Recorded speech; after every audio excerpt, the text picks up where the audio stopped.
If you're one of my regular viewers, you know I like to keep politics out of my music reviews, which is why I still have been periodically reviewing Marilyn Manson as we've been going along. Recently it seems that allegations may or may not have been true or false. Once again, don't want to talk about that side of the bullshit. Let's just talk about the music. Let's get into this.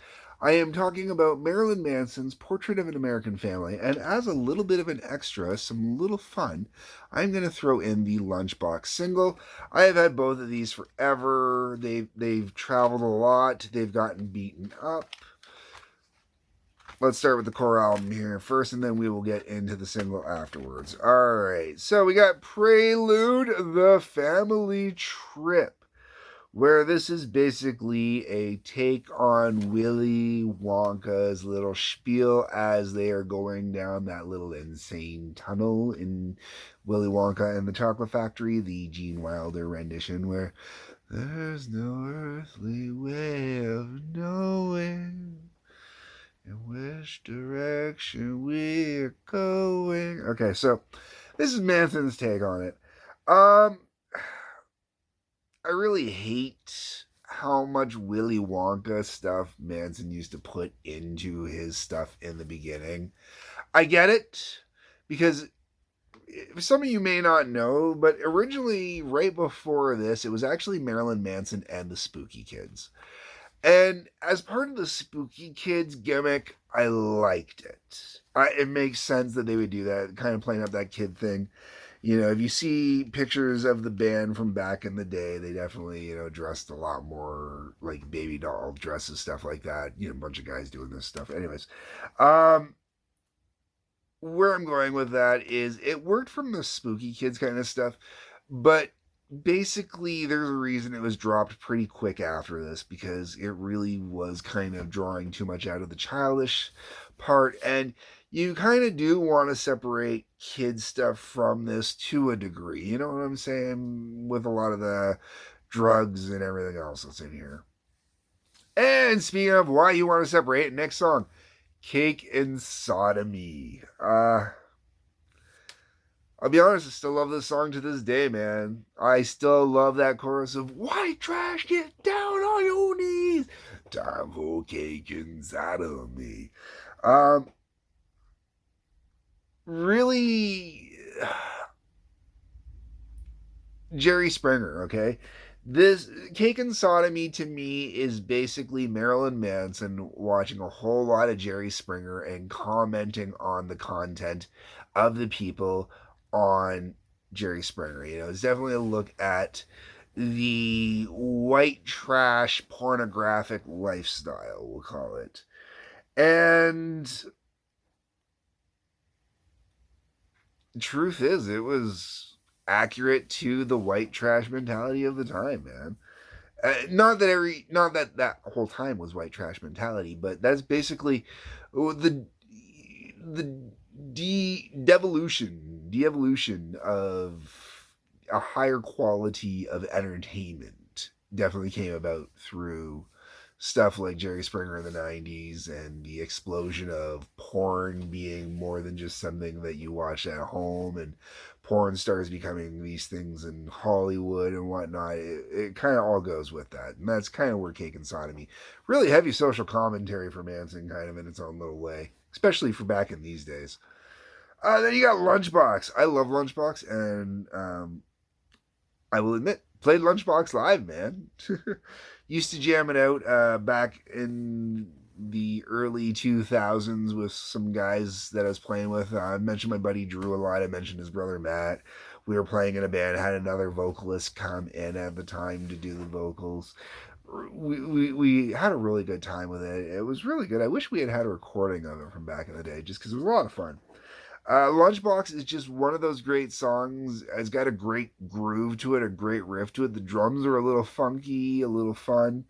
The whole way around, great, enjoyable tune. After that, we get into Organ Grinder.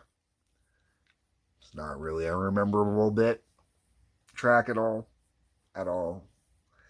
Cyclops. Cyclops it's a cross between whether or not it's memorable or if it's just one of those ones that kind of fills up the album, you know. Organ Grinder definitely kind of fills the album. Cyclops Woman might be just, or Cyclops, sorry, is technically would be more of a album cut, a decent kind of ish. Dope Hat, like Dope Hat. I don't like it as much as I did as a kid. When I was a teenager and I first heard Dope Hat, really kind of dug into it, really got into it. I don't enjoy it as much anymore. And out of all the songs on this album that I used to listen to versus what I listen to now if I'm loading up mixes, it does get left out a lot more these days compared to back then. After that, we have Get Your Gun. Oh, controversial track there. Definitely another piece that's technically social commentary.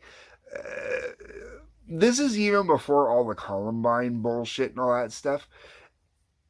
Before Manson was linked to all this uber violence and stuff. And once again, this is social commentary. I think people took it the wrong way. You know, I don't think it was really so much Manson calling for people to get their guns as, you know, Manson mocking people for getting their guns. That's my views. Wrapped in Plastic, kind of forgettable. Dogma, forgettable. Sweet Tooth, forgettable.